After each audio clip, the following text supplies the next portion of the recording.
Raise the Lord. இயேசுவின் ரத்தம் ஜெயம். தினமும் இயேசு நிகழ்ச்சிக்கு உங்களை கர்த்தராகிய இயேசு கிறிஸ்துவின் நாமத்தில் வரவேற்கிறேன். செய்தியின் தலைப்பு: இயேசுநாதர் விற்பனைக்கு இல்லைங்க.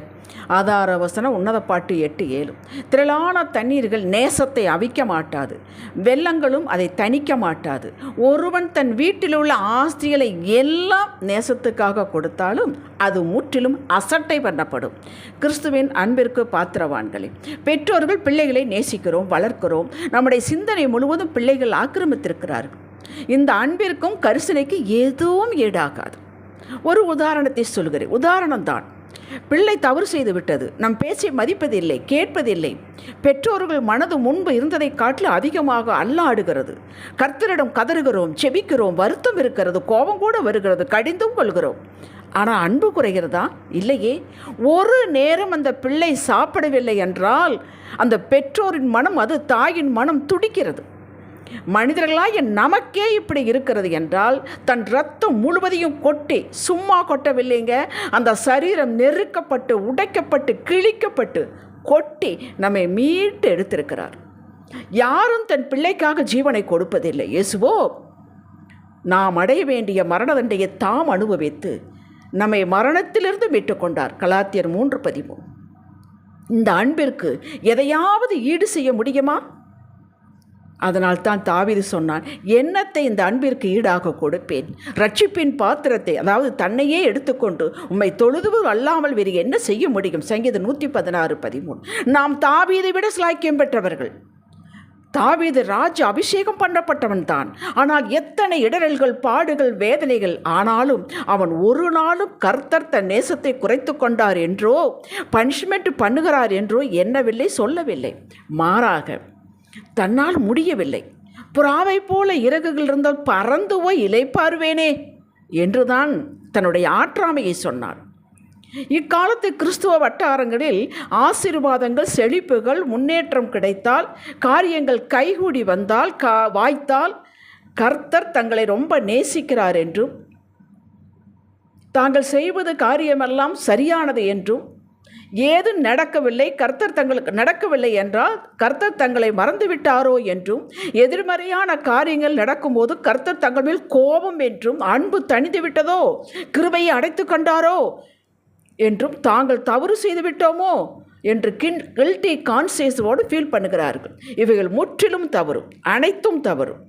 கர்த்தர் நம்மேல் வைத்த நேசம் முழுமை. இன்று முழுமை, நாளையும் முழுமை, நாளை மறுநாளும் முழுமை, எக்காலமும் முழுமை, நீங்கள் இறுதி வரை. அவர் மனிதன் அல்ல. நேரத்திற்கு, சூழ்நிலைக்கு தகுந்தாற்போல் கூட்டி குறைக்க அன்பை. இந்த முழுமையான அன்பிற்குள், பராமரிப்புக்குள் தான் நீங்களும் நானும் இருக்கிறோம். அவர் நமக்குள் முழுமையாக இருக்கிறார். தேவன் பிதா நம்ம இயேசு கிறிஸ்துவுக்குள், தேவனாகிய பிதா நம்ம இயேசு கிறிஸ்துவுக்குள் நீதிமான்களாக, பரிசுத்தவான்களாக பார்க்கிறார். என்றைக்கும் நாம் நீதிமான்கள் தான். தவறு செய்து விட்டோம் என்று வைத்துக்கொள்வோம், நம்முடைய நீதியில் கொஞ்சம் குறையாதுங்க. அது அவர் கொடுத்த நீதி முழுமையானது. நாம் நீதிமான்கள். நமக்கு கொடுத்த பெயர், நம்முடைய அந்தஸ்து நீதிமான். அதில் குறைவதே இல்லை, குறைத்து கொள்வதும் இல்லை. நாம் இப்போதும் தவறு செய்த பின்னும் நாம் நீதிமான்கள் தான், தேவ பிள்ளை தான். என்ன வித்தியாசம்? இந்த நீதிமான் தேவ பிள்ளை தவறு செய்து விட்டது என்றுதான் பார்க்கிறார்.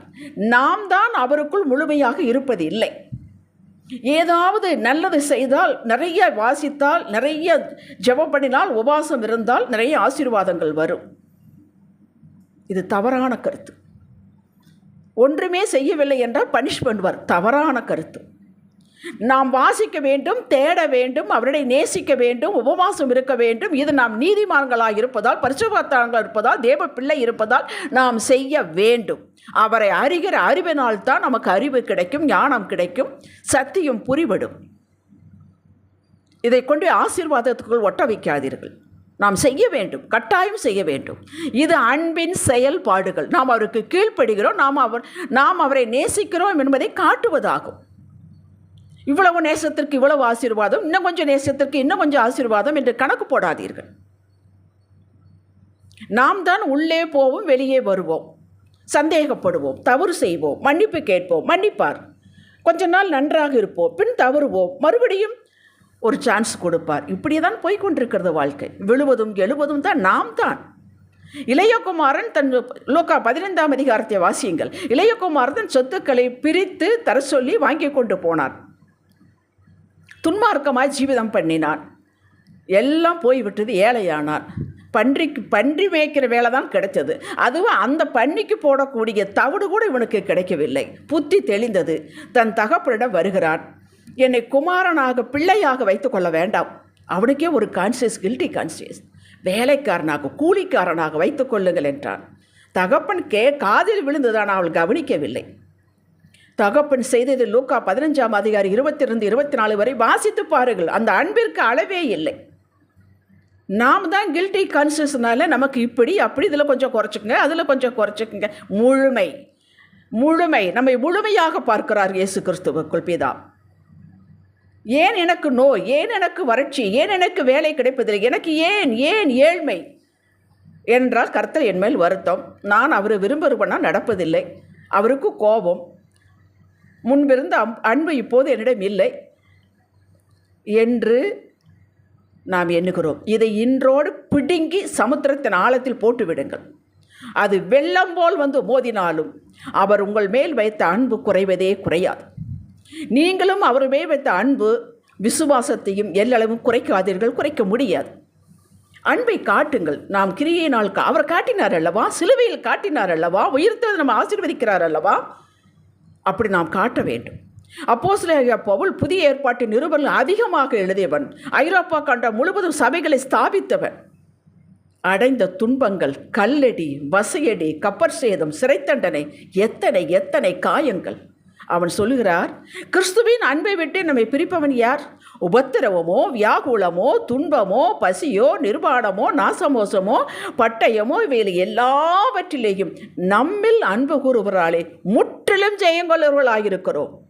மரணமானாலும் ஜீவனானாலும் தேவதூதர்களானாலும் அதிகாரங்களானால் வல்லமைகளானால் நிகழ்காரியங்களானாலும் வருங்காரியங்களானாலும் உயர்வானாலும் தாழ்வானால் வேறு எந்த சிருஷ்டியானாலும் நம்முடைய கர்த்தராகிய கிறிஸ்து இயேசுவின் தேவனுடைய அன்பை விட்டு நம்மை பிரிக்க மாட்டாத நிச்சயத்திருக்கிறேன் என்றார். ரோமர் 8ஆம் அதிகாரம் 36-39 வரை வாசித்துக் கொள்ளுங்கள். 12 சீஷர்களும் இயேசுவோடு இருந்தார்கள். அவர்களுக்கு முழுமையான அன்பின் பரஸ்பரம் இருந்தது இருவருக்குள். ஆனாலும் யூதாஸ்காரியோத் இயேசுவுக்கு கொடுத்த இடத்தை பணத்திற்கு, பண ஆசைக்கு கொடுத்து விட்டான். இவன் இயேசுவின் அன்பின் பூரணத்தை உணராததால் இயேசுவிடம் ஓடி வந்து மன்னிப்பு கேட்க முடியவில்லை. மன்னிப்பு கேட்டிருந்தால் மன்னித்திருப்பார். அவனுடைய கில்ட்டி கான்சியஸ் அவனையே அழித்து விட்டது. கர்த்தர் உங்களை முழுமையாக நேசிக்கிறாருங்க, சந்தேகப்படாதீர்கள். ஆசீர்வாதத்தை வைத்து அவரை எடை போடாதீர்கள், விலைக்கு வைப்பதில்லை. இந்த சந்தேகம் நம்மை மனம் திரும்ப விடாமல் பிரிவினைக்குள் நடத்திவிடும். இதில் ஜாக்கிரதையாயிருங்கள்.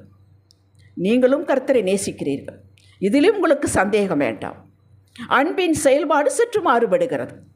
சில நேரங்களில் நாம் அவரை நேசிப்பது அவருடைய கட்டளைகளுக்கு கீழ்ப்படிந்து காட்டுவதை கொஞ்சம் சற்று மாற்றி விடுகிறோம். அவரை நேசிப்பது என்பது நாம் எப்படி காட்டுவது? கட்டளைக்கு கீழ்ப்படுவது, ஆவியானவருக்கு கீழ்ப்படுவது, வார்த்தைக்கு கீழ்ப்படுவது, வசனத்தை ஏற்றுக்கொள்வது. இதில் காரியங்கள் நன்றாக இருந்தால், சுமூகமாக இருந்தால் வாசிக்கிறோம், ஜெபம் பண்ணுகிறோம், ஆலயத்துக்கு செல்கிறோம். காரியங்கள் சூழ்நிலைகள் மாறும் பொழுது தொய்ந்து விடுகிறோம். இது தவறு. ஏது போனால் பவுல் சொன்னது போல ஏது நம்மளை பிரிக்கக்கூடாது. உங்கள் அன்பின் செயல்பாடை காட்டிக்கொண்டே இருங்கள். நீங்கள் கூட்டுங்கள். பல சமயங்கள் நமது சுயம், கோபம், ரோஷம், பொறாமை, ஒப்பிட்டு பார்த்தல், கசப்பு, வெறுப்பு, மன்னிக்காத தன்மை இவைகள் வந்து நம்மை ஆக்கிரமித்துக் கொள்வதால் ஆவியானவருக்கு கீழ்ப்படியாமல் போகிறோம். இவைகள் நம்மை நாம் தகப்பனிலிருந்து பிரித்து விடுவது மட்டுமல்லங்க, அழிவிற்கு நேராக நடத்திவிடும். ஆகவே பிசாசின் பொய்யோ சுயமோ உங்களுக்கும் அவருக்கு இடையில் வராமல் பார்த்து கொள்ளுங்கள். இதனால்தான் கர்த்தர் என் சமாதானத்தை தருகிறேன் என்றார். யோவான் 14:27. அதை காத்து கொள்ள வேண்டும் என்றார். சமாதானத்தை காத்துக்கொள்வதற்கு விலைக்கரையும் செலுத்த வேண்டும், மன்னித்திட வேண்டும், கசப்பு இருக்கக்கூடாது, பொறாமை இருக்கக்கூடாது.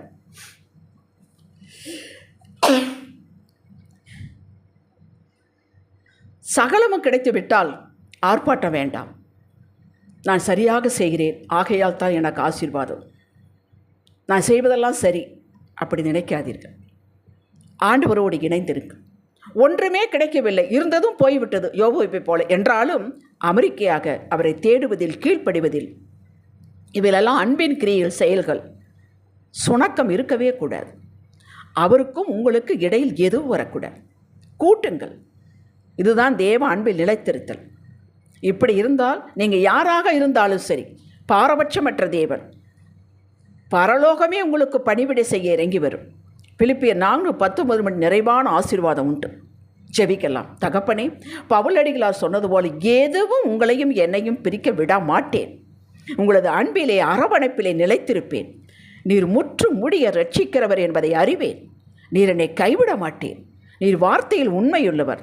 நான் பல சமயங்களில் உண்மையாக இல்லை, ஆனால் உம்மோடு உண்மையுள்ளவரோடு ஒட்டிக்கொண்டேன். ஆகவே பரிபூர்ண ஆசீர்வாதங்களை பெறுவேன் என்று இயேசுவே நாமத்தில் அறிக்கை செய்கிறேன் பிதாவே. இன்றைய சிந்தனைக்கு, நான் கர்த்தரை நேசிக்கும் நேசம் பொருளை சார்ந்தது அல்ல.